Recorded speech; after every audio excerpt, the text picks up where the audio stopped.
So, if we were all being historically accurate to the founding of the Lutheran Church, every Lutheran pastor's wife would be a brewer.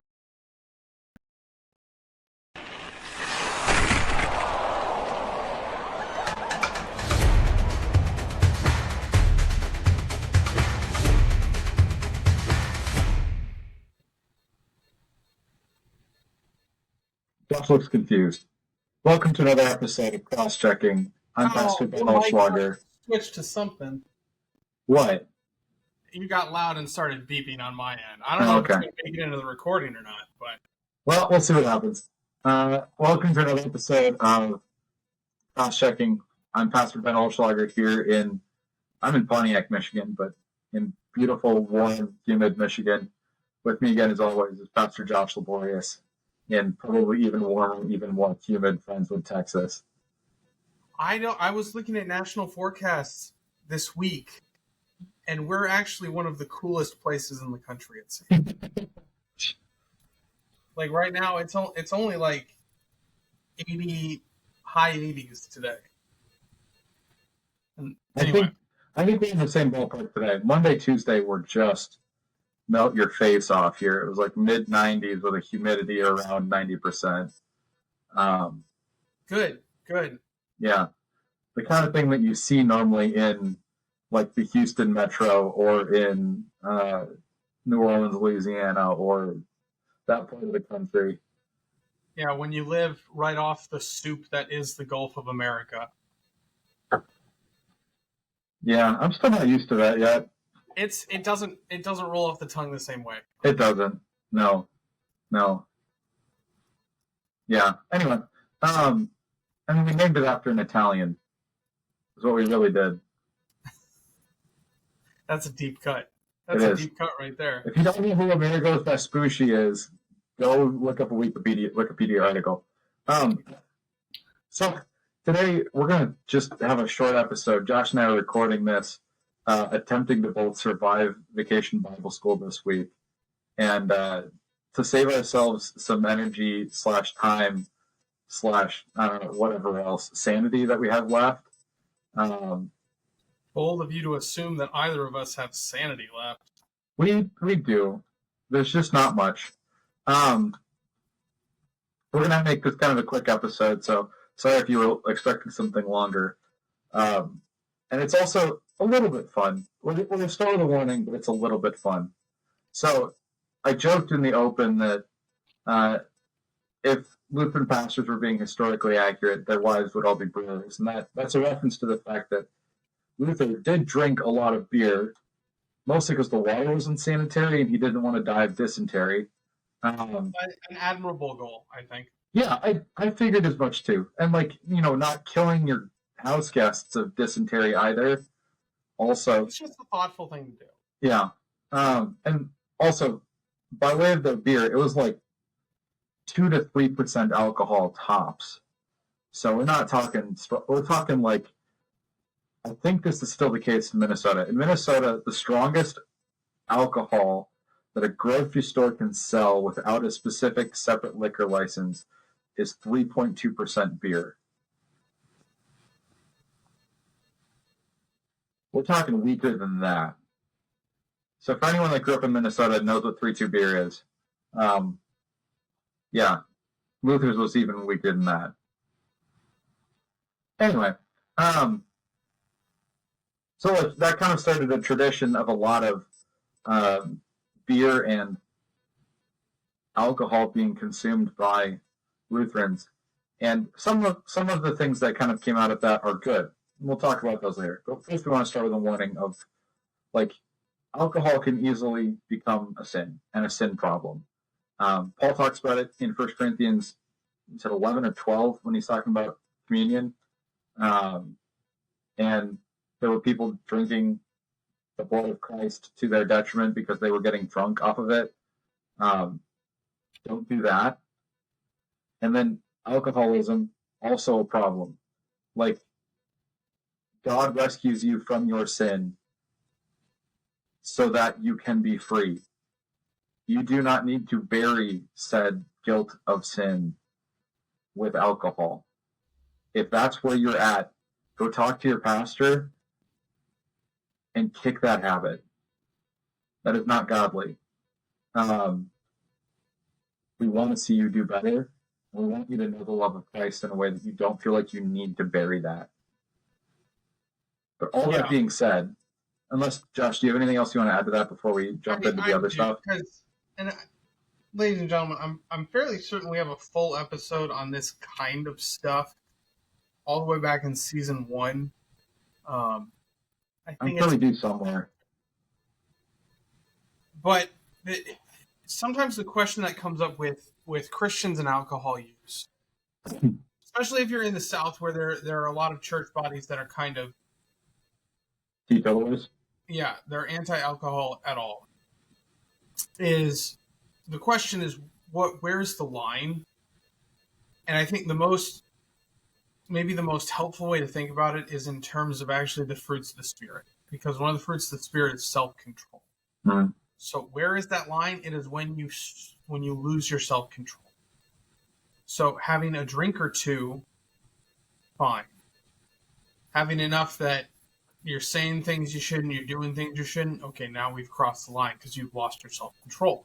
And if you have the addictive tendencies, mm-hmm. and you know that one drink will inevitably lead to 12 drinks, one drink is then, you look at it that way, one drink is going to cause you to lose your self-control, which is then going to spiral into you losing more self. So that's kind of where we draw the line. We're by no means we're by no means prohibitionists, as Ben was referencing. But I think another danger, and this isn't for the individual, this is organizationally, is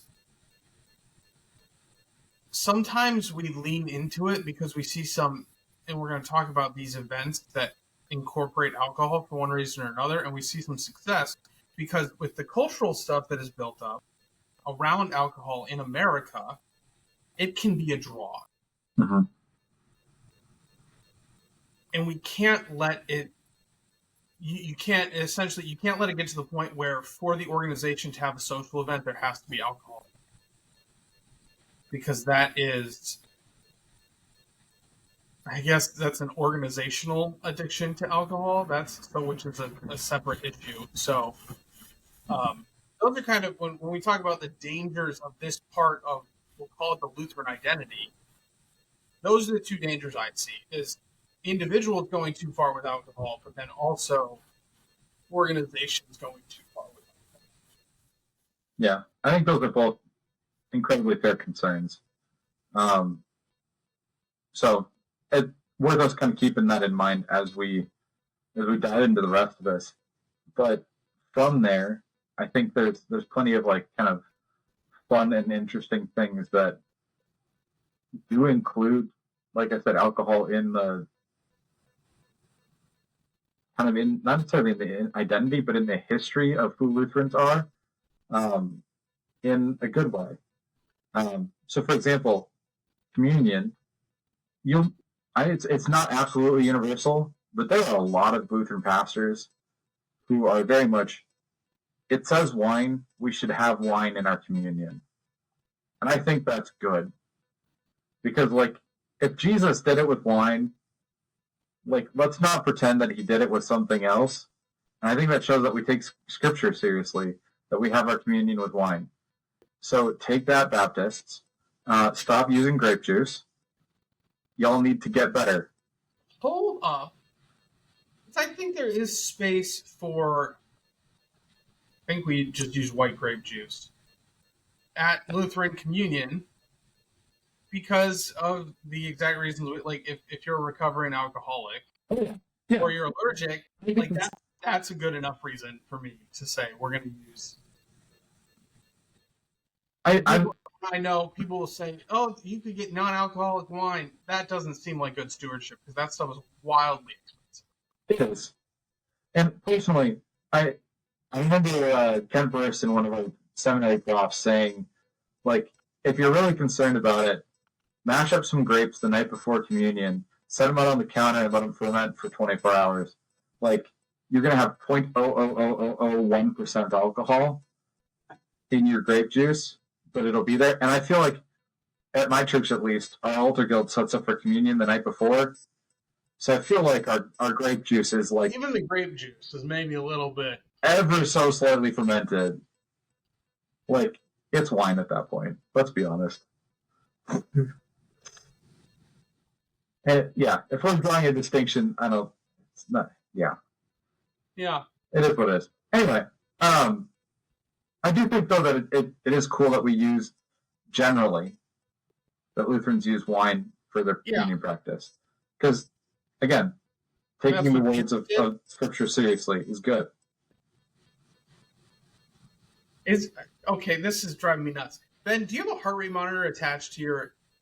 And if this doesn't make it through the recording, everybody who's listening is going to think I'm losing my mind. But there's been a constant that, like, the more excited you get, the faster the beeping gets. Did you?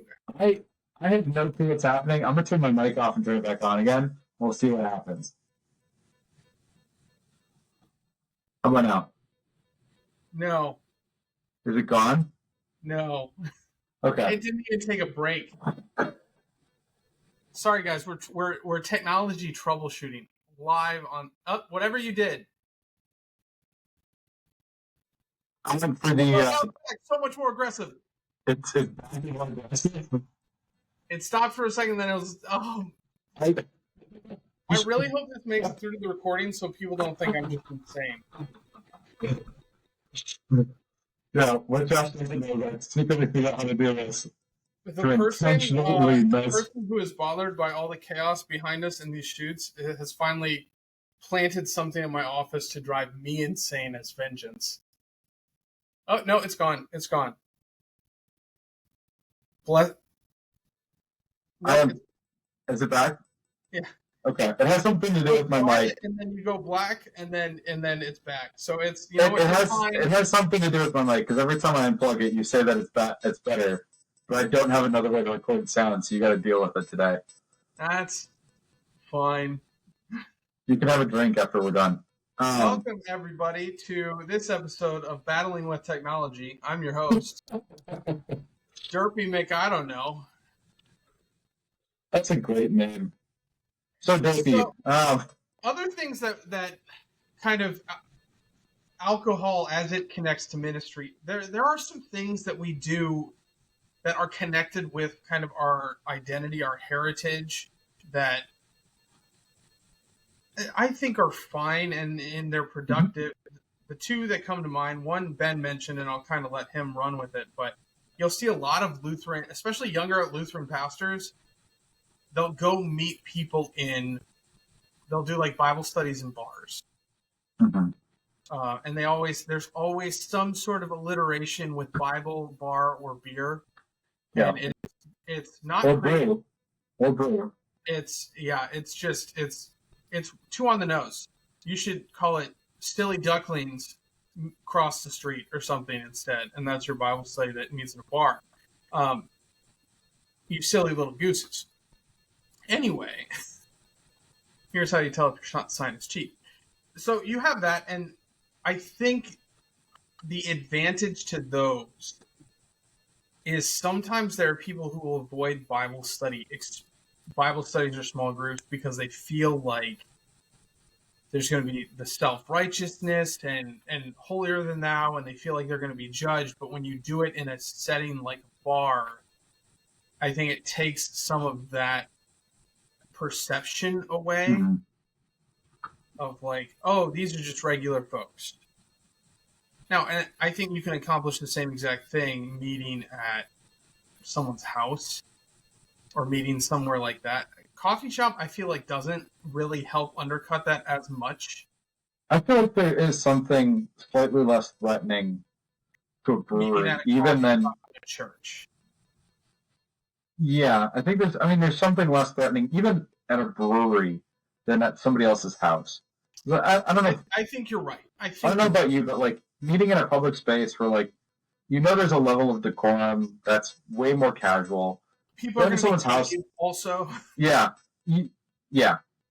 Like you have witnesses keep you in check. That's always good. Like By the way, if I ever start a Bible study on this, I am going to call it Hops for Hope, just so that I break your stereotype. But I think the big thing, and like Josh mentioned, I already mentioned this to him, that it'd be good to, or like that I think it's good to do this kind of thing. It's a way to introduce people and invite people into activities that we like to do in a way that's just, it's less threatening. I don't remember who was talking about it, but I remember a presentation that was given to us in seminary where whoever was giving the presentation talked about kind of a 3-step process where we hope to get people from outside of the church to inside the church. And the thing that you often need to start with is doing their activities in their spaces. So if you're not meeting people outside of the church in things that aren't church related, like, you're going to have a hard time bringing people into the church. Then from there, you're either inviting them into their stuff in your space or your stuff in their space. And I think the Bible study at a brewery thing really does that well. It's a disarming space that you can bring your stuff into, but like, they're not going to feel wildly out of place yet. And then once you've got them feeling more comfortable with your stuff in their space or their stuff in your space, then you can bring them into the life of the church, into your stuff in your space. I think alcohol, because of the nature of it and the fact that people have often seen the church kind of prudishly approach alcohol, it helps kind of ease some discomfort and tension there. It disarms a little bit. Absolutely. That's a great way to put it. Yeah. And I think kind of in a similar note, but maybe even more casual, is a lot of Lutheran churches will do some sort of Oktoberfest. Mm-hmm. Because the heritage of the Lutheran Church, Missouri Synod, is by and large a German heritage. So Oktoberfest. Ironically studied by a Catholic. Isn't that ironic? But which I think is a really good thing, because that is, everybody knows what Oktoberfest is. Mm-hmm. Like, you go to a random person in the grocery store, Oktoberfest, they're going to be like, oh yeah, beer. German beer and sausage, yes. They'll say beer and good food is, so that's a really low threshold event to get them connected to a community. So having and they call it, like, sometimes it'll be Reformation Fest or Luther Fest, but like it's all Oktoberfest with different names. And it's a very easy thing to invite people to, because again, you've disarmed a lot of those preconceptions about how you have to connect with the church community. And the thing is, once they're there and they're having a good time and they meet some people from the church, they're like, I could go be in a Bible study there, I could go worship there. I like those people. They seem pretty cool. And it can be that easy. Yeah. I've got one more on the list. Was that your second one? That was my second one. Yeah. I mean, I think I have one more idea, but you go ahead. Okay. So my other one is that, and this I'm giving myself a point for my generosity. Okay. Because you're whooping me right now. I appreciate it. What, really? Someone gave you a whole lot of points. Love that. Was it somebody I know or somebody you know? It's someone I know. Yeah, just for you listeners, in case you don't remember from last episode, we're keeping score this season, and the rules are made up and the points don't matter. So for whatever reason, you can comment and give me or Ben points, and I will put them up on my whiteboard. One of the best things I've ever seen, somebody did a full all-season breakdown of the total points scored by each of the main cast members of Whose Line Is It Anyway? I believe Ryan Stiles was the winner. That's dedication. It was, yeah. They watched every single episode. The For those of you too young to know what that is, that's a shame. They did a new. I know they did one with Aisha Tyler as what's his face? Wasn't as good. And it had oh, now I can't think of his name. Well, had Key and Peele guest star from time to time. It was the reboot was pretty much as good as the original. It was a lot of fun. Anyway, they were a little tired by the end, but where was I going? Oh yeah. So the other thing that I think you can use alcohol for, and it's just one of like a number of options in this sense, but it's good to get together with people to talk when you can kind of give them something else to do while you're talking. So like golfing is an example of this. Like if you're going to get together and get to know someone a little bit over a round of golf, that's great. You can talk life the whole time you're doing it. And sitting around a fire works in a very similar way. Sitting around a fire works in a similar way. Grabbing dinner with somebody works in a similar way. Getting a milkshake together, you can do the same thing. Especially if you've got high schoolers. That's a little easier than grabbing a beer with them. And more legal. I was about to say, I'm solidly on the side of not getting beers with high schoolers. It's a good idea. Sorry, high schoolers. No, it's just a good idea. But like grabbing a beer with somebody on a weekday night because they're having a rough week or having a rough go at things, that can be a great opportunity to, just again, find a casual meeting spot, give people something else that they can kind of do. Focus. Yeah. Yeah. Well, you're also talking about things that can be uncomfortable. Because nobody likes to like solely focus on the things that they're really wrestling with. But you put a burger in front of them and they're focused on the flavor of the burger, they don't have to think about the fact that they're opening up the deep and painful corners of their heart to you. So that burger is good. Also give you somewhere else to make eye contact with. Also true. So, yeah, I think that can be... Wow, my drink sure is interesting. I think that can be a useful tool. Yeah. Yeah. Well, and I think it can also... I don't know how to describe this, but in a small group context, it can also just be a good icebreaker, a good way to start. Yeah. People like to... Well, okay. Beer nerds like to talk about beer. So it can be a way to start a conversation, even if it's not about and there's Jesus. Also like the guys group that I was a part of out west, and always everybody who wanted one just had a little bit of a drink beforehand, and there wasn't anything magical about it. It was just like Ben was saying, it was just something you were holding and while you were hanging out. There's also something to like kind of a shared experience to it too. Yeah. Yeah. Oh, this is good. Oh, this isn't good. Oh, that hurts to drink. Can you imagine how much this guy spent on this bottle? I can, in fact. Yeah. There are expensive bottles of liquor out there. There are, and I got to be honest, some of them... Not worth it. Not worth it.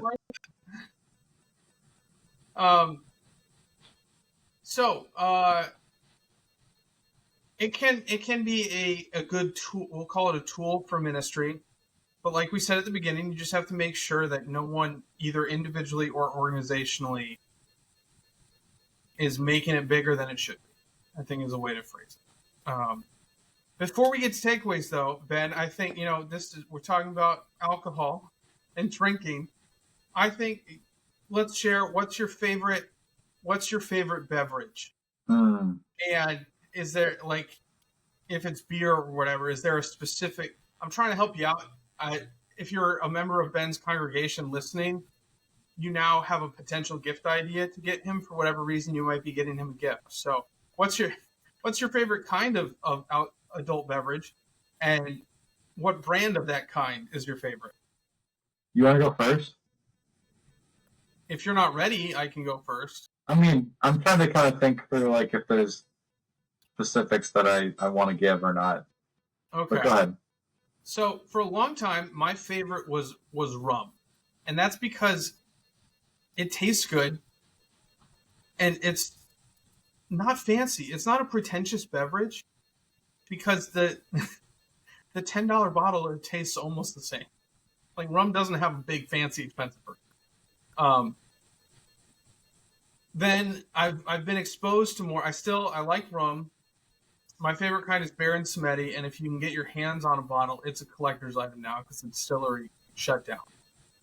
Since then, I discovered that poor man's Scotch, which I always avoided because I associated Scotch with pretentious people.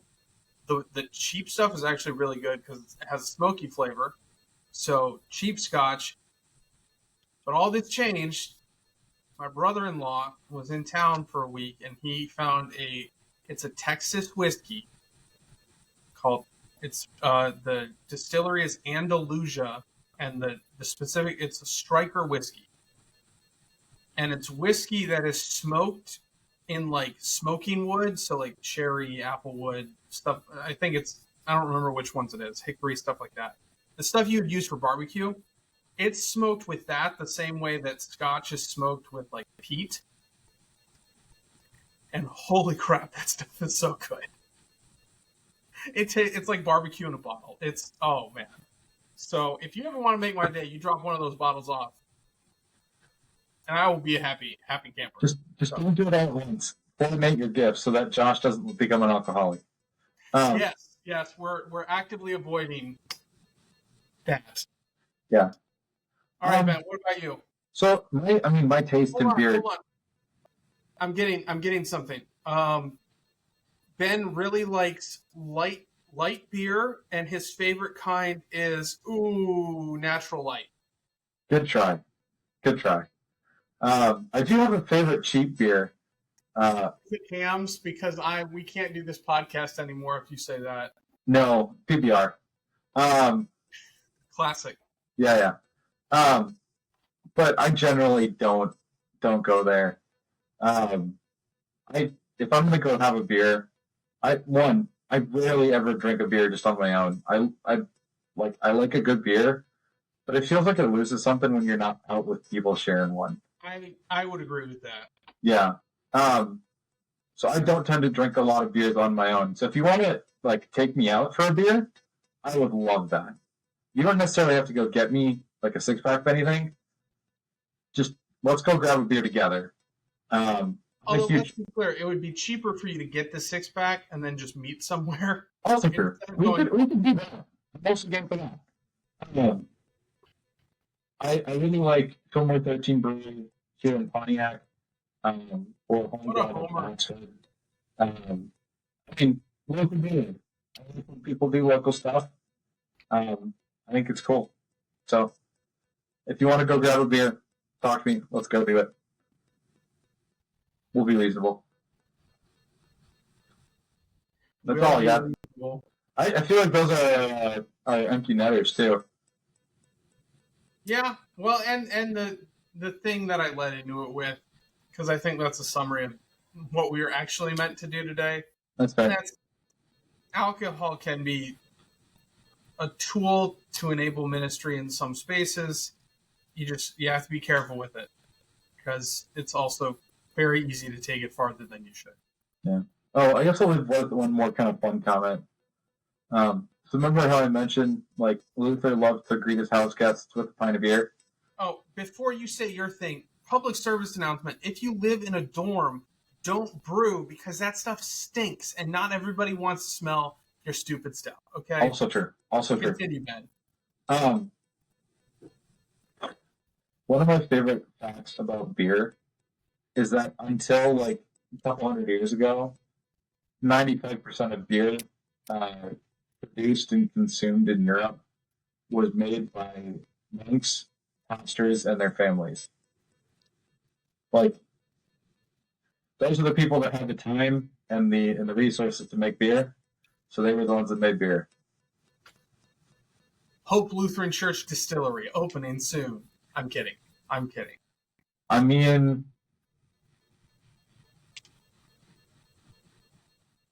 We can talk. We can talk later. With that, brothers and sisters, go in peace, serve the Lord. Thanks be to God. Thank you for listening in to this episode of Cross-Checking, a ministry of Hope and Good Shepherd Lutheran Churches, where we strive to deepen your understanding of the faith and help apply it to daily life. If this podcast is helpful to you, rate the podcast, subscribe to us on your favorite platform, and share it with others who might also gain something from it.